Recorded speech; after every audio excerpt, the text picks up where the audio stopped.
রথের প্রাক প্রস্তুতি খতিয়ে দেখলেন জেলা শাসক।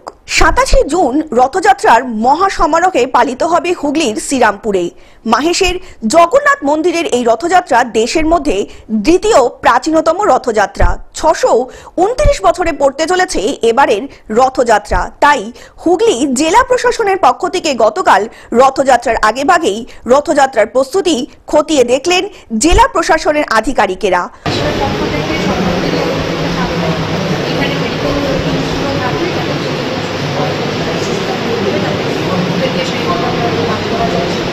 হুগলি জেলার শ্রীরামপুরের মাহেশের রথযাত্রা যে পথ ধরে হয় সেই পথের ওপরেও সবকিছু ঠিকঠাক আছে কিনা তাও খতিয়ে দেখছেন প্রশাসনের আধিকারিকরা। পরে জগন্নাথ মন্দিরের সেবায়েতদের সঙ্গে স্থানীয় প্রতিনিধিদের নিয়ে একটি বৈঠকও করেন তারা। এই পর্যবেক্ষণে উপস্থিত ছিলেন হুগলি জেলা শাসক Mukta Acharya, Chandannagar police commissioner Amit P Jagwal এবং বিধায়ক অরিন্দম গুইন, শ্রীরামপুর ডিএসপি অর্ণব বিশ্বাস সহ পুরসভার চেয়ারম্যান গিরিধারী সাহা।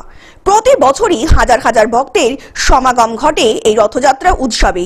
এবারও তার ব্যতিক্রম ঘটবে না বলে জেলা প্রশাসনের তরফ থেকে আগে ভাগেই প্রস্তুতি নেওয়া হয়েছে। যেমন আজকে ডিএম ম্যাডাম এখানে আছেন, চেয়ারম্যান মিউনিসিপ্যালিটি আছেন, এমএলএ সাহেব আছেন এবং পুলিশ কর্তারা আছেন, এলসিটি এবং পিডব্লিউডি দপ্তর থেকে এখানে লোকজন এখানে উপস্থিত আছেন। আমরা দু তিনটা জিনিস দেখছি এখানে। মানুষের যে ভিড় হয় এখানে ওদের কোনো অসুবিধা না হয়।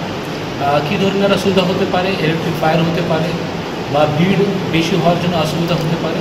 তো আপনার ক্রাউড কন্ট্রোলের জন্য কী কী পদক্ষেপ নেওয়া দরকার, সেই ইনফ্রাস্ট্রাকচার কী দরকার আছে।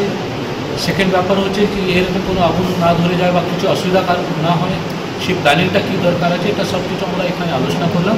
হাওড়া থেকে কৌশিক ঘোষের রিপোর্ট, গ্লোব নিউজ।